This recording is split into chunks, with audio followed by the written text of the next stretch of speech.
Hello, it's Dan Lorenz with Ranch Vision Achievement. Are you a micromanager or a macro manager? I was a micromanager. I didn't even know I was one. I didn't even know I was doing it. I didn't even know what was wrong with it, but I didn't like the results. I didn't like what it was bringing out in the crew that I managed. I was constantly irritated that they couldn't do anything right. Everyone's an idiot, and if I want to do anything right, I have to do it myself. We've all done it. We've all been there. We've all accidentally do it. And we do it because that's how we learn to survive. It's how we learn from when we're a kid is to shape and control the things around us and eliminate the things we don't want, eliminate the variables. We manage for making things comfortable and predictable.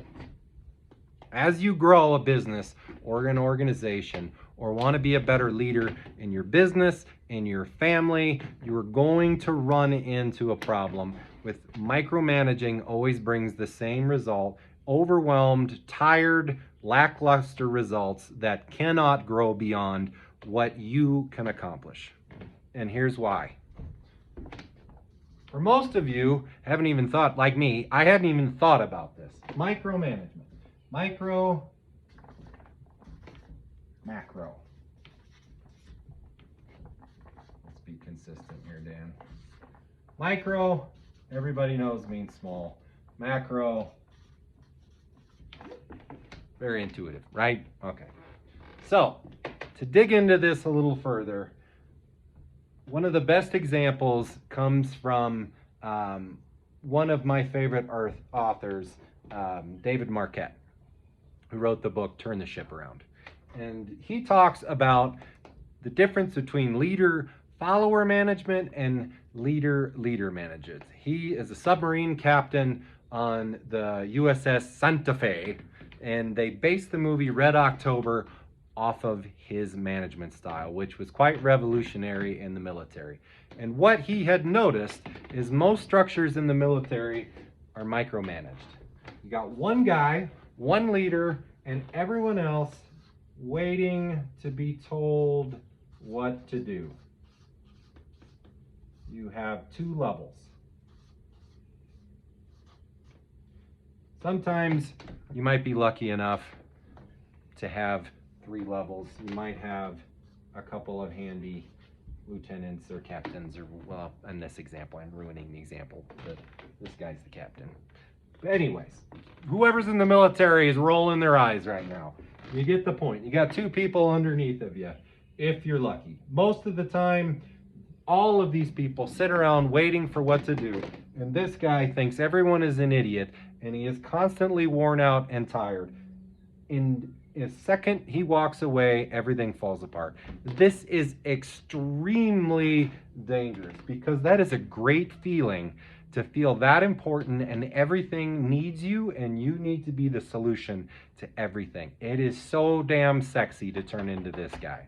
The problem is, nothing lasts. The second you walk out, no one's taught to lead. No one's taught to think and grow and adapt and be stronger together. The bigger the thing you want to solve, the bigger the problem, the bigger the solution, the more people need to be involved. And so this is what's called leader-follower. You have a leader and then your followers. What Marquette did on the submarine is, what he started to realize is, you'll never get out of that if you can't empower and trust your team and build people that can do it even better than you could. And as the team builds, you have leaders in each role doing what they do amazing, working together for a common good, and you can accomplish impossible things, which is what inspired the crew on the American ship on Red October. You'll watch that movie again in a new light. So what he talks about is, what he realized is what's called leader.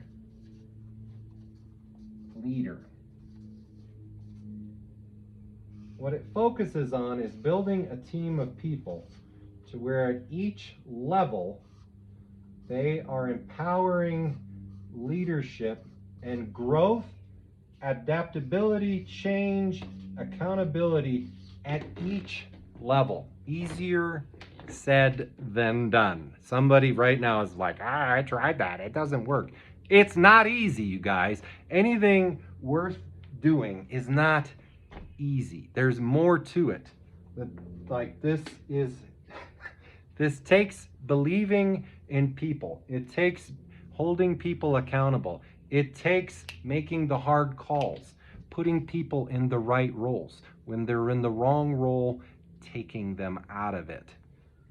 This is one of the biggest things to achieve macro management. We're at the top. Your job becomes more and more as an orchestrator to aid each one of these people to be better at their job, to help them remove obstacles. So they know what to do, they can make decisions, they can keep people beneath them accountable. And this job becomes more and more about oversight, having an open mind, thinking about the bigger picture, how to achieve more, how to help the entire organization, rather than putting out fires and constantly having to have your finger on every button. This is the difference between great organizations and the mediocrity that most people think the working world is. Most people think work sucks and then you die and you're lucky to make good money and benefits and it sucks working for other people. If this is where you're at right now, it is extremely tempting to just think that's all that's possible. This doesn't work. I tried it once. That's just a bunch of hooey. It's most people, when they experience leader freak out. They can't handle it. Because most people, believe it or not, drive a huge amount of comfort from being told what to do every day. I do my deal from 9 to 5 and I go home and I don't want to think about it anymore. What a sorry, miserable experience, you guys. Once you experience this working leader and true macro management, if you're a manager and you're thinking right now, man, I'm over here. My crew is idiots. I can't ever hire the right people. Like I can't pay enough. You'll never get out of that until you push yourself to try to figure out a better way. How do I lead people? How do I truly lead and encourage growth? It takes making the hard calls. And I'm going to shift to ranching here on this one because we struggle with this in the ranching and conservation world. We struggle with this probably more than most organizations because there's family and long-term relationships involved or a lot of government politics that we think we can't control. You guys, I'm telling you, if you can figure this out on a submarine, one of the most expensive military assets, owned by a massive bureaucratic machine, if a guy can figure out how to inspire his crew from the top to the guy swabbing the deck to be the best damn guy on the ship at what he does, I don't care if he's cleaning toilets, he's the best at it. This is what he achieved on the USS Santa Fe. Most of the people who went and served on the USS Santa Fe left for higher level positions, higher than any other ship in the military, because he grew them. He made them better people. He encouraged them to embrace change and things like inspections and how to be a better person every day and great at what they do. If he can do it there, we can do it in ranching and conservation. What we run into, what screws us up, is we end up wanting to build this. And who do we put as the ranch manager? Do we put the most qualified, growth-minded person, or do we put someone from our family, a child, a cousin, somebody who will work for $10 an hour? Are they the best person to be in that role? Are they looking to grow and be better and help the ranch as a whole? They're kind of bought into that it's the family ranch and they want to be a part of it. It helps. But when they're not, my God, that makes for an awkward Thanksgiving when you have to fire your brother, who's the ranch manager, and you're the ranch owner, or if you're the ranch owner and all of your employees realize that this position, making these tough calls, leading the organization, you'd rather be out moving cows down here.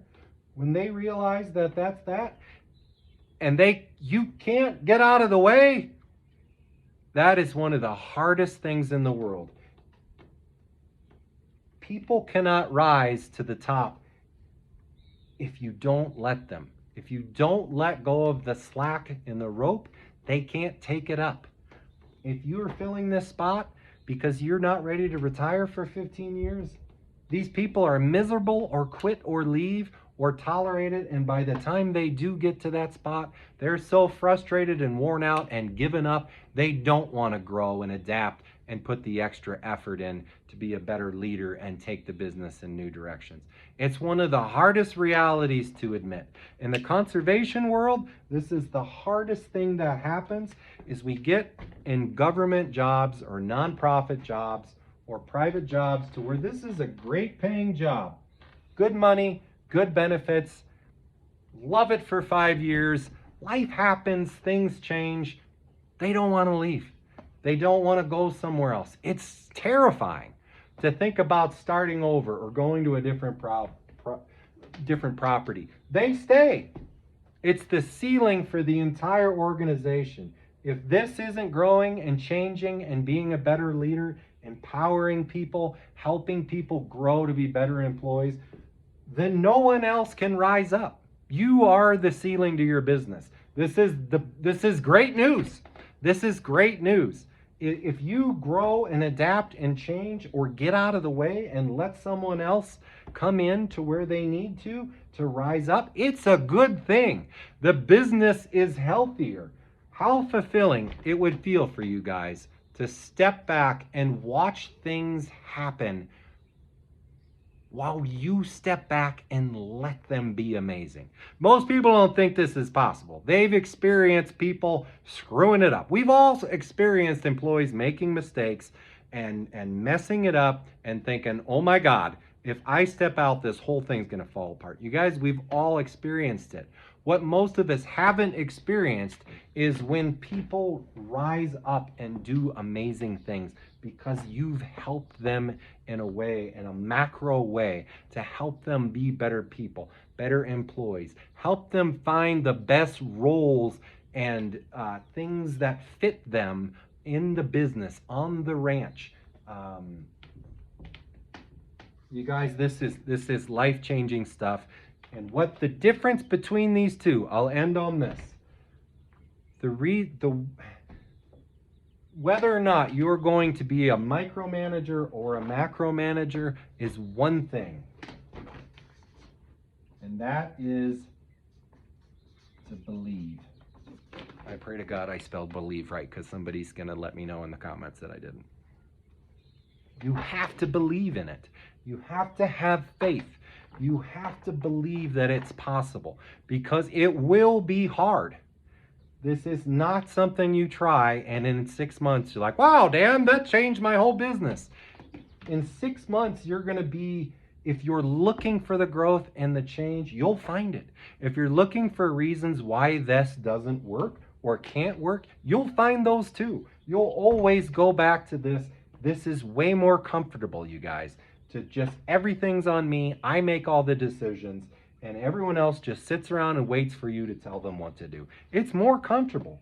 It's scary as hell to empower a team of people to go out and bring something while you step back and let them bring it to you. It's scary. It's daunting. It doesn't always go well. But you gotta believe, and you gotta have faith, and you've got to stay the course. And that's where we help with Ranch Vision Achievement. We help you do that. We help you build your A-team. We help you accomplish things in your business you never even dreamed possible. Because some of us don't have a big enough business to have the whole team. That's where Ranch Vision Achievement helps you. Is we help your current team be amazing at where they're good at personally and professionally, And the spots you can't fill, we help you fill those on a fill-in basis when you need the help and when you don't. We back off. We help you get things across the finish line. We help get goals and projects across the finish line. We help you get your business to somewhere you didn't think was possible or can't figure out how in the world you would achieve this on your own. That's where we help you. Alrighty, thanks for watching. I look forward to hearing from you. I look forward to hearing your challenges and opportunities in your business.